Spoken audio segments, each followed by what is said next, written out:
حسنات نیکیاں گناہوں کو کھا جاتی ہیں. آیت ہے. سرکار سے کسی نے سوال کیا یا رسول اللہ وہ کون سی نیکیاں ہیں جو گناہوں کو کھا جاتی ہیں؟ اچھا دیکھیے، نماز آئندہ کے گناہوں سے بچاتی ہے، ماضی کے گناہوں کا ازالہ نہیں کرتی.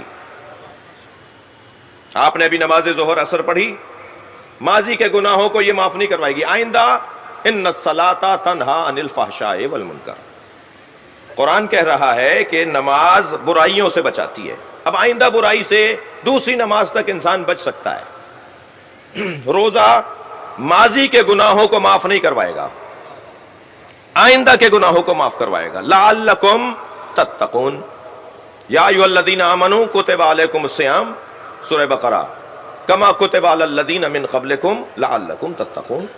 ہم نے تم پہ روزوں کو پہلے والوں کی طرح فرض قرار دیا تاکہ تم روزہ رکھ کے متقی ہو جاؤ. تو آج روزہ رکھیں گے تو کل تقوی آئے گا، آج روزہ رکھیں گے تو روزے کے بعد تقوی آئے گا. نماز پڑھوں گا تو آئندہ کی برائیوں سے بچوں گا. نماز روزہ میری ماضی کے گناہوں کو معاف نہیں کرواتا. اچھا یہ بھی طے ہے کہ جنت میں کوئی شخص داخل نہیں ہوگا جب تک کہ اس کے گناہ معاف نہ ہو جائیں، گناہ بخشے نہ جائیں، گناہوں کا ازالہ نہ ہو جائے. یہ جو برزخ میں ہمارے ساتھ ہونا ہے، جو معصوم فرماتے ہیں کہ جنت میں ہم شفاعت کے لیے موجود ہیں، برزخ کا انتظام خود کر کے آؤ.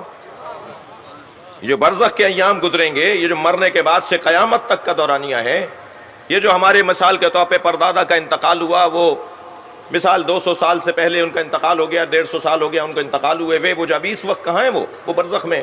تو برزخ کا اپنا انتظام کر کے آؤ، محشر میں ہم تمہارا ساتھ دیں گے.